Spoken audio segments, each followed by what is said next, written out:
যখন 3টে। ভূতের গল্প শুনতে কার না ভালো লাগে, তা সে যে বয়সেরই হোক না কেন। আমরা কিন্তু শুধু গল্প শোনাই না, রীতিমতো ভয় পাওয়াই। দ্য ইভেন্টারের পক্ষ থেকে তাই সকলকেই জানাই ভৌতিক শুভেচ্ছা। ছকে বাঁধা আমাদের রোজনামচা জীবন থেকে একটু বেরিয়ে সেই ছকেই আবার আটকা পড়ে যায় অনেকে। তবে আজকের ছক একটু আলাদা। হ্যাঁ, দাবার ছক। আমাদের আজকের প্রয়াস অভিজ্ঞান রায়চৌধুরীর লেখা দাবার বোর্ডের বোর্ডে। এই গল্পটি আমরা 2017 সালের 5ই ফেব্রুয়ারি আনন্দমেলা পত্রিকা থেকে সংগ্রহ করেছি। গল্প পাঠে বিশ্বজিৎ এবং অন্যান্য বিভিন্ন চরিত্রে আমি অপূর্ব। মিউজিক অ্যান্ড এডিটিংয়ে বিশ্বজিৎ, পোস্টার ডিজাইনে রিক্তা এবং সামগ্রিক পরিচালনায় অপূর্ব। শুরু হচ্ছে আজকের গল্প দাবার বোর্ডের বোর্ডে।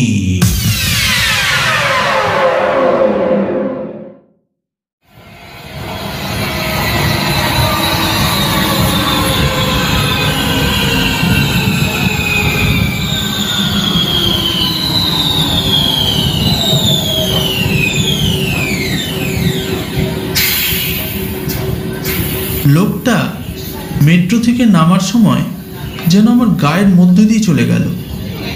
অদ্ভুত ব্যাপার, ঠিক সেভাবে যেন কোনো ধাক্কাই অনুভব করতে পারলাম না। London Paddington underground station. সারাক্ষণ এখানে স্টেশনে যাত্রীর ভিড় থাকে। এটাকেই বলা যায় লন্ডন আন্ডারগ্রাউন্ডের প্রধান স্টেশন। লন্ডন মেট্রোর ও ইংল্যান্ডের বাকি দূরগামী ট্রেনের সংযোগস্থল। মেট্রোর দরজা বন্ধ হয়ে যাচ্ছে। অবাক হয়ে দরজা বন্ধ হওয়ার সময় খেয়াল করলাম লোকটা প্ল্যাটফর্মে দাঁড়িয়ে থাকা অনেক লোকের মধ্যে দিয়ে চলে গেল। অন্যরা যেন কিছু বুঝতেও পারল না। লোকটাকে ঘিরে কিরকম যেন কুয়াশা। দেখা গেলেও খুব স্পষ্টভাবে দেখা যাচ্ছে না। যেতে যেতে শুধু একবার ঘাড় ঘুরিয়ে আমার দিকে ফিরে তাকালো। লোকটা আফ্রিকান, কালো মুস্কো মতো চেহারা, 6.5 ফুটের মতো হাইট, জিন্সের প্যান্টের উপরে একটা চামড়ার জ্যাকেট, হাতে একটা পুরনো ছেঁড়া ব্যাগ। চোখের মণিটা কিরকম যেন সবুজ রঙের। অদ্ভুত শীতল সে দৃষ্টি। অন্যরা কেউ কি দেখতে পাচ্ছে না? আমি কি করে দেখতে পেলাম? ট্রেন ছেড়ে দিয়েছিল, তাই লোকটা কোথায় গেল আর দেখতে পেলাম না। ট্রেনের ভিড়ের মধ্যেই যেন শরীর কাঁপতে শুরু করলো, গলা শুকিয়ে এলো। আমি কি দেখলাম? এরকম কি সত্যি সম্ভব? চোখের সামনে যেন বারবার ফিরে আসছিল সেই অদ্ভুত একজোড়া সবুজ চোখ।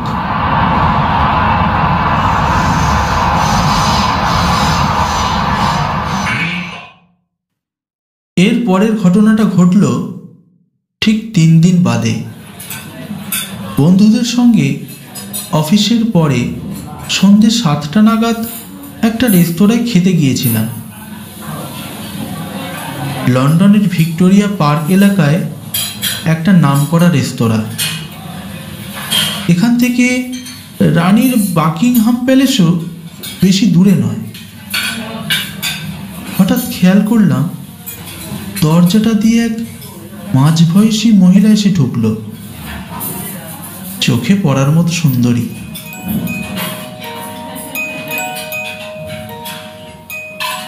আমাদের টেবিলের থেকে কিছু দূরে একটা ফাঁকা টেবিলে এসে বসলো।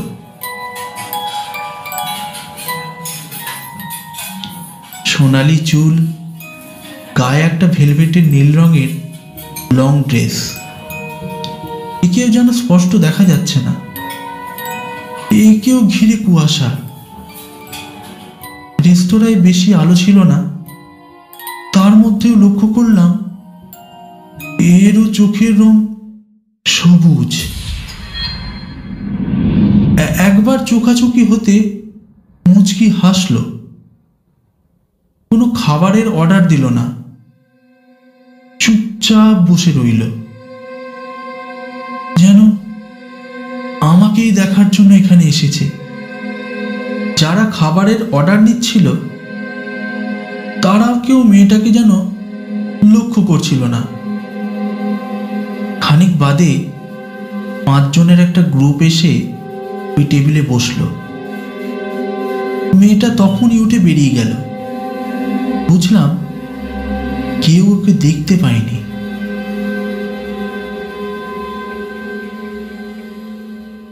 অ্যান্ডি আমার উল্টো দিকে বসেছিল। আমি অনেকক্ষণ কোনো কথা বলছি না দেখে আমাকে লক্ষ্য করে বলে উঠল, তোমার কি শরীর খারাপ লাগছে? কিরকম যেন লাগছে তোমাকে। Everything all right? হেসে উঠে মনের ভাব লুকোনোর চেষ্টা করলাম। যতটা সম্ভব স্বাভাবিক হওয়ার চেষ্টা করলাম। খানিকক্ষণের মধ্যে বন্ধুদের সঙ্গে আড্ডায় ভুলেও গেলাম ওই মহিলাকে দেখার কথা। কিন্তু রেস্তোরাঁ থেকে বেরিয়েই আবার প্রশ্নটা ফিরে এলো, আমি কি তাহলে কোনো মানসিক অসুস্থতায় ভুগছি? এরকম কেন হচ্ছে?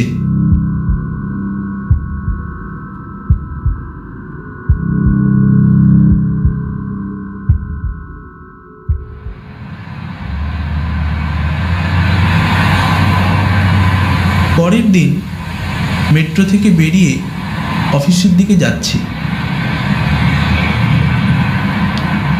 হঠাৎ দেখি ব্যস্ত রাস্তায় একটা দাড়িওয়ালা কালো লোক লিফলেট বিলি করছে। আমাকে দেখে একটা লিফলেট এগিয়ে দিল। নিয়ে একবার চোখ বুলিয়ে ফেলে দিতে যাচ্ছিলাম, হঠাৎ লেখাটা পড়ে অবাক হয়ে গেলাম। এ তো আমার সমস্যার কথাই লিখেছে। লিফলেটে লেখা আছে, যদি কেউ কোনো রকম মানসিক রোগে ভোগে, হঠাৎ করে অদ্ভুত কোনো কিছু দেখতে শুরু করে, তাহলে ফ্রি কনসালটেশনের জন্য যেন অবিলম্বে ডাক্তার ক্রিস বেনেটকে যোগাযোগ করে। নিচে নাম্বার, চেম্বারের ঠিকানা দেওয়া। ডাক্তারের বেশ লম্বা চওড়া ডিগ্রি, এখানকার হেলথ সার্ভিস দ্বারা স্বীকৃত। এখানে চট করে ডাক্তারের অ্যাপয়েন্টমেন্ট পাওয়া বেশ দুরূহ ব্যাপার। তাই সঙ্গে সঙ্গে ঠিক করে নিলাম অফিসের মাঝে কোনো এক সময় ওর কাছে ঘুরে আসব।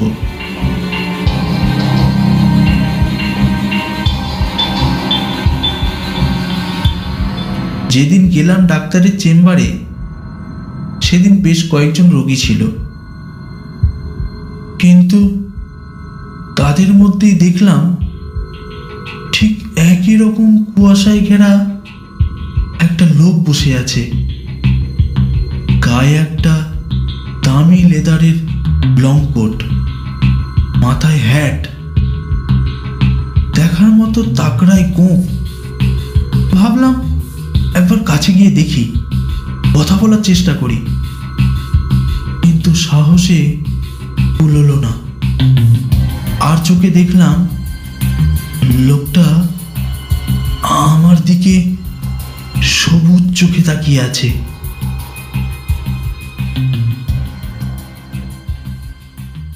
ডাক্তার আধ ঘন্টা বাদে ডাকলেন। বেশ রাশভারী মানুষ। দেখেই অভিজাত পরিবারের মনে হয়, বেশ সুন্দর দেখতে। খুব মন দিয়ে আমার সব কথা শুনলেন, আমাকে নানান প্রশ্ন করলেন, কিছু টেস্টও করতে দিলেন। আশ্বস্ত করলেন এটা মনের ভুল, বেশি স্ট্রেস আর কম ঘুমানোর লক্ষণ।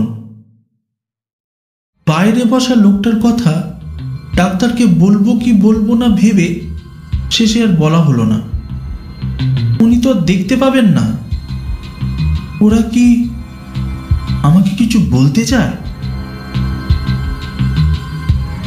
আমাকে ঘিরে ওদের এত আগ্রহের কারণটা কি? ডাক্তারের কথাই হয়তো ঠিক। দুদিন ছুটি নিলাম।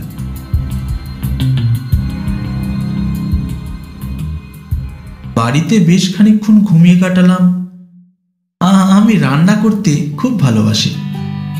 ছুটি পেলেই নানা ধরনের রান্না করার চেষ্টা করি।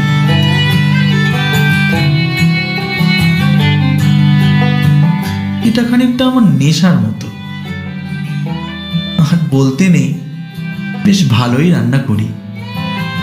এখানকার অনেক ভারতীয় রেস্তোরাঁর চেয়ে অনেক বেশি ভালো রান্না করি।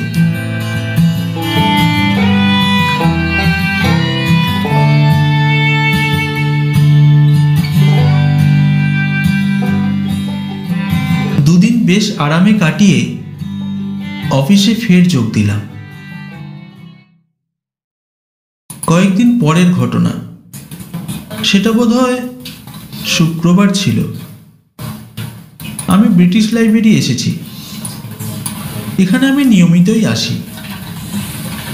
বইয়ের সংখ্যায় এটা পৃথিবীর মধ্যে দ্বিতীয় বৃহত্তম লাইব্রেরি। মধ্যযুগের রাজপরিবার নিয়ে একটা বইয়ের খোঁজে গিয়েছিলাম। বইটা নিয়ে পড়ছি, খেয়াল করলাম আমার ঠিক উল্টো দিকে একটা লোক এসে বসল।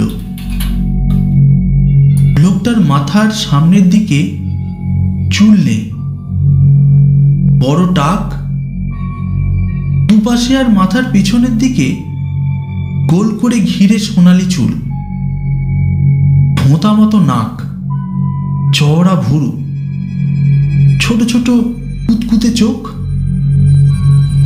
বেশ খানিকক্ষণ একটা বই নিয়ে বসে রইল। একবার আমার দিকে তাকিয়ে মাথা নাড়ল, মুচকি হাসল। সেই একই রকম সবুজ চোখ। প্রায় আধ ঘন্টা বাদে ফের উঠে বেরিয়ে গেল। যাওয়ার সময় যেভাবে লাইব্রেরিয়ানের বসার জন্য নির্ধারিত জায়গার মধ্য দিয়ে চলে গেল, বুঝতে পারলাম এই লোকটাও ওই একই দলের, যেন আমাকে দেখতেই এসেছিল।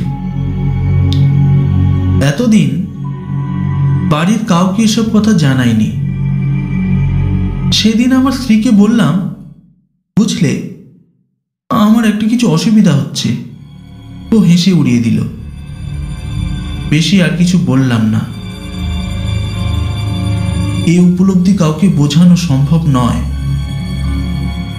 কিন্তু কি বা হতে পারে? অন্য কোনো অসুবিধা তো সত্যিই নেই।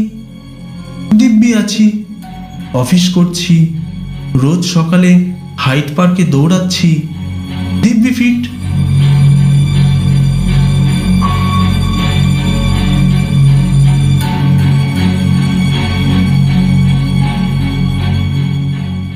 এর এক সপ্তাহ পরের কথা। এর মধ্যে বলতে নেই নতুন কাউকে দেখিনি। সেদিন অফিস থেকে বেরোতে সন্ধ্যে 7টা হয়ে গেল।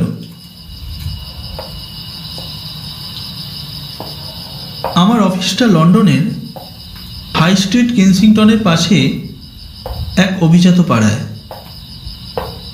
বেশ কিছু নামি দোকান চারিদিকে। ট্রেন ধরবো বলে এগোচ্ছি, হঠাৎ খেয়াল হলো সেদিন যে ডাক্তারকে দেখিয়েছিলাম সেই ক্রিস উল্টো দিক থেকে আসছেন। এগিয়ে গিয়ে কথা বললাম। ভেবেছিলাম উনি খেয়াল করতে পারবেন না, কিন্তু একবারই চিনতে পারলেন। আমাকে দেখে জানতে চাইলেন কীরকম আছি, সেরকম অন্য কাউকে আর দেখছি কিনা। উল্লেখ করলাম ব্রিটিশ লাইব্রেরির কয়েকদিন আগের ঘটনাটা। মন দিয়ে শোনার পরে আমাকে বলে উঠলেন, কাছেই আমার বাড়ি, আপনার একটু সময় আছে কি? কফি খেতে খেতে আপনার কেসটা একটু ভালো করে শোনা যেত, বেশ ইন্টারেস্টিং কেস।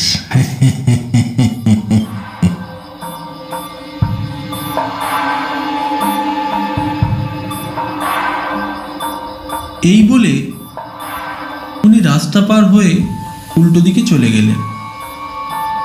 তারপরে বেশ জোরে জোরে হাঁটতে শুরু করলেন। কোনো রকমে ওর সঙ্গে তাল রেখে আমিও ওর পিছু পিছু হাঁটতে থাকলাম। এটা লন্ডনের একটা পুরনো অভিজাত এলাকা। রাস্তার দুধারে আগেকার দিনের ভিক্টোরিয়ান বাড়ি, বেশিরভাগই 100-150 বছর পুরনো। শীতের সন্ধে, এখন রাস্তায় লোক নেই বললেই চলে। দুধারে পাতা হারিয়ে নিঃস্ব হয়ে যাওয়া গাছের সারি, ল্যাম্পের হলুদ আলো অন্ধকারের মধ্যে যেন শুধু নিজের অস্পষ্ট উপস্থিতি বজায় রেখেছে। মাথার উপরে কালো মেঘ, চারদিক দিয়ে যেন চাঁদটাকে ঘিরে ধরেছে। রাস্তার দুধারে বেশ কিছু অ্যান্টিকের দোকান, তবে সবই এখন বন্ধ হয়ে গিয়েছে। ক্রিস সেরকমই একটা বন্ধ হয়ে যাওয়া অ্যান্টিকের দোকানের লাগোয়া বাড়িতে তালা খুলে ভেতরে ঢুকল। ঢোকার আগে কাঁচের মধ্য দিয়ে দেখলাম অ্যান্টিকের দোকানে নানা ধরনের ঘড়ি, মূর্তি, কাপ প্লেট। ভিতর পর্যন্ত অবশ্য দেখা যাচ্ছিল না। ক্রিস আমাকে বলে উঠলেন, আমি এরই উপরের তলায় থাকি, এটা আমাদের বহুদিনের বাড়ি, দোকানটাও বহুদিনের, আমার ঠাকুরদার তৈরি করা। আপনি এখানে একা থাকেন? আমার ফ্যামিলি নেই, কয়েকজন কাজের লোক আছে। তাছাড়া মাঝে মধ্যেই আমার কিছু পেশেন্ট আর অতিথিরা আসেন, এই যেমন আপনি এলেন। বাড়ির ভিতরে ঢুকলাম। ছোট একটা লবির পরে সিঁড়ি উঠে গিয়েছে উপরের দিকে। লবিতে দামি কার্পেট পাতা, পাশে একটা প্রায় 6 ফুট উঁচু গ্র্যান্ডফাদার ক্লক। কিরকম যেন ছমছমে আবহাওয়া, একটা পচা গন্ধ। বাঁ দিকে একটা ড্রয়িং রুম, ডান দিকে আর একটা দরজা। আমাকে ওই দরজা দেখে ক্রিস বললেন, ওটা দিয়ে দোকানে যাওয়া যায়, তবে এমনিতে অ্যান্টিকের দোকানের দরজা আলাদা, ওই ওই রাস্তার উপরে। লবিতে একটা ছোট কাঠের টেবিল, সেখানে একটা চামড়ার খাতা রাখা। এই যে, হ্যাঁ হ্যাঁ, এখানে একটা সই করবেন। যারা যারা আসে তাদের সই এই খাতায় আমি রেখে দিই। কে এসেছিল তাই খেয়াল থাকে আমার। একটু অবাক হলাম, বাড়িতে অতিথিদের জন্য ভিজিটার্স বুক। সই করতে গিয়ে দেখলাম অনেকেরই সই আছে, তবে তারিখ আর সময়ের জন্য শুধু একটাই জায়গা রাখা আছে। ঘড়ি দেখে লিখলাম সন্ধে 7:40। মজা করে বলে উঠলাম, বেরোনোর সময় আবার সই করতে হবে না তো? না না, তার আর দরকার হবে না। কথাটার মধ্যে কি ছিল জানি না, কিন্তু এই প্রথম যেন একটা অন্যরকম অনুভূতি হলো। ক্রিসের মুখ দেখে অবাক হলাম। মুখটা নির্বিকার। আমাকে ড্রয়িং রুমে বসতে বলে ক্রিস ঘর থেকে বেরিয়ে গেল।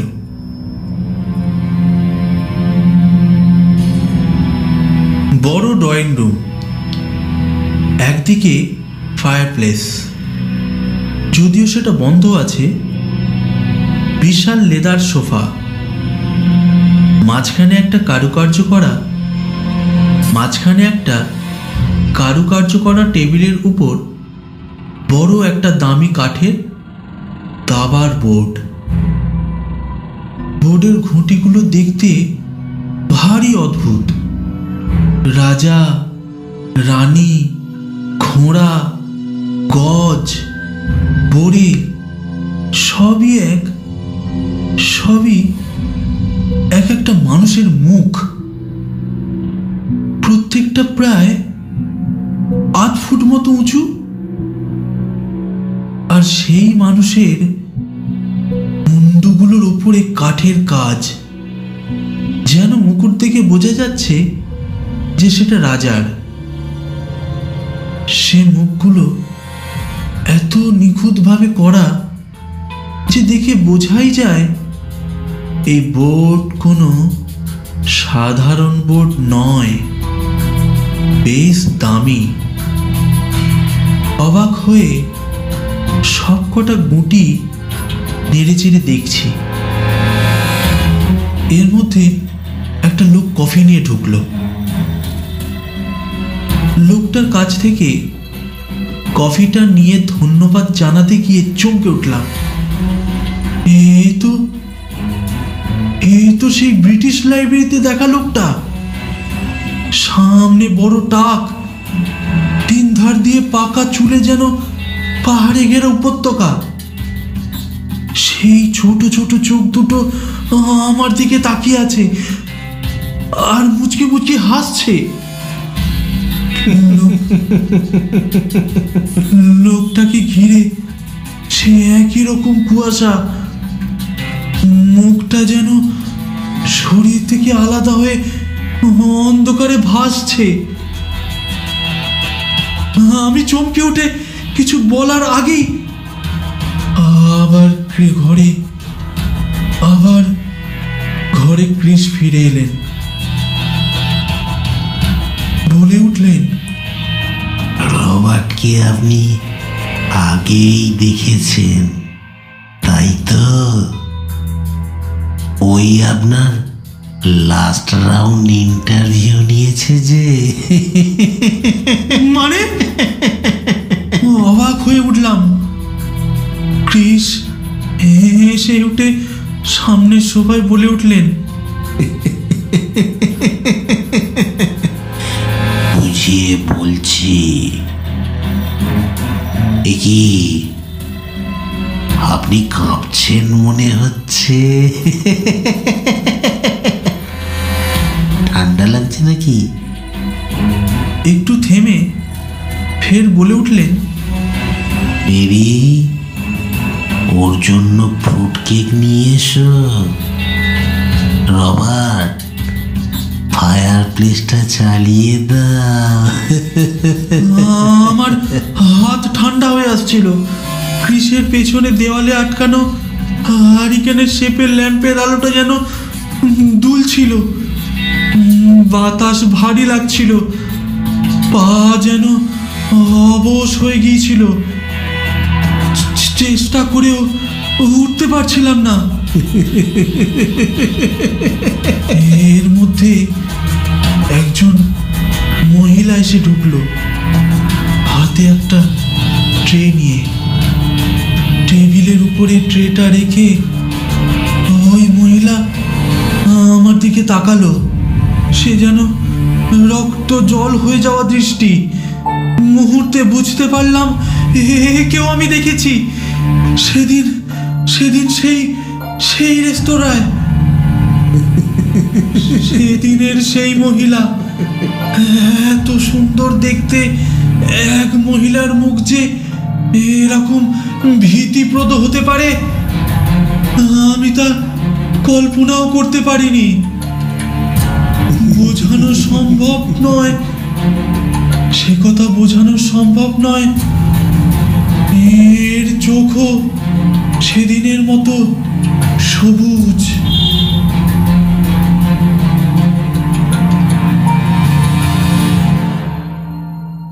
মুহূর্তে বুঝতে পারলাম কেউ আমি দেখেছি সেদিনের সেই রেস্তোরাঁয়। সেই মহিলা, এত সুন্দর দেখতে এক মহিলার মুখ যে এত ভীতিপ্রদ হতে পারে তা কথায় বোঝানো সম্ভব নয়।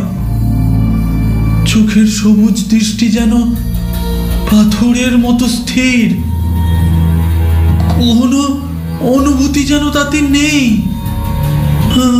আমার দিকে কফির কাপটা তুলে দিল। কফি নিয়ে চুপ করে বসে রইলাম। কথা আসছিল না মুখে। সামনে দাবার বোর্ডে বুড়িদের মুখ এত চেনা লাগছিল কেন বুঝতে পারলাম। ওদের মধ্যে মেরির মুখ, রবার্টের মুখও আছে। সেদিন সেই ট্রেনে দেখা ওই লোকটার মুখও আছে। রাজার মুখ ঠিক ক্রিসের মুখের মতো।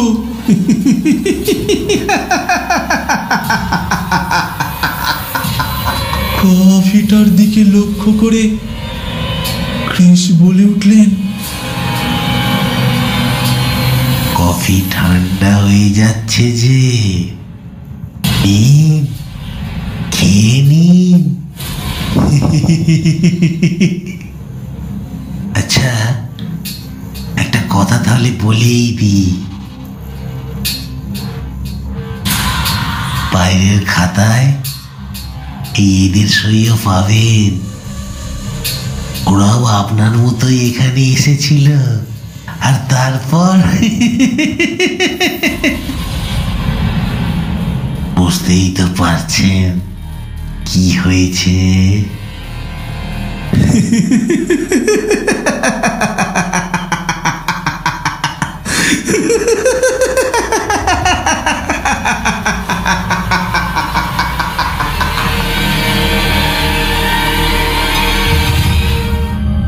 ইতিমধ্যে ক্রিসের মুখের পরিবর্তন লক্ষ্য করলাম। চোখের জায়গায় কিছুই নেই, বড় গর্ত। মুখের জায়গাটাও কিচ্ছু নেই, শুধু জমাট বাঁধা অন্ধকার। রক্ত শূন্য মুখ। ক্রিস ফের বলে উঠলেন,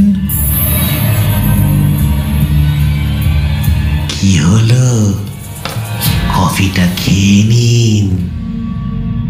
আপনাকে যে এবার আপনার কাজ বুঝিয়ে দেব, তার আগে চলুন এক রাউন্ড দাবা হয়ে যাক। ও কিভাবে খেলবো? একটা বুড়ি তো এখনো কম পড়ছে, যার জন্যই তো আপনাকে নির্বাচন করা হয়েছে। না,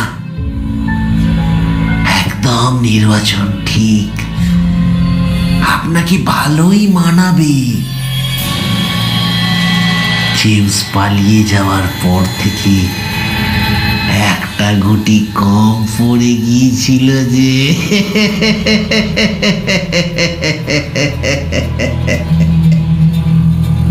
দূর থেকে কৃষের বাকি কথাগুলো ভেসে এলো। ঘরের মধ্যে সামনের দাবার বোর্ড আর আমাকে ঘিরে অনেকগুলো ছায়া এসে দাঁড়িয়েছে। বেশ বুঝতে পারলাম ল্যাম্পের আলো ওদের জন্যই বারবার কেঁপে কেঁপে উঠছে। ভালো ভারতীয় রান্না খাওয়ার আমার বহুদিনের শখ। আপনাকেও রান্নার কাজেই রাখবো ভাবছি। তারপরে নিজের হাতে আবার আর একটা কাঠের মুড়ে যে তৈরি করতে হবে আমায়।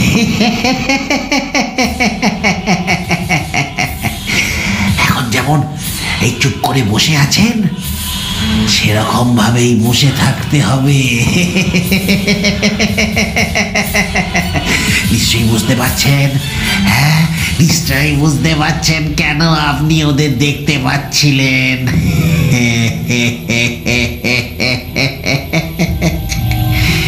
খানিকক্ষণের মধ্যে আরো স্পষ্ট দেখতে পাবেন। আর কোনো প্রশ্ন আছে নাকি?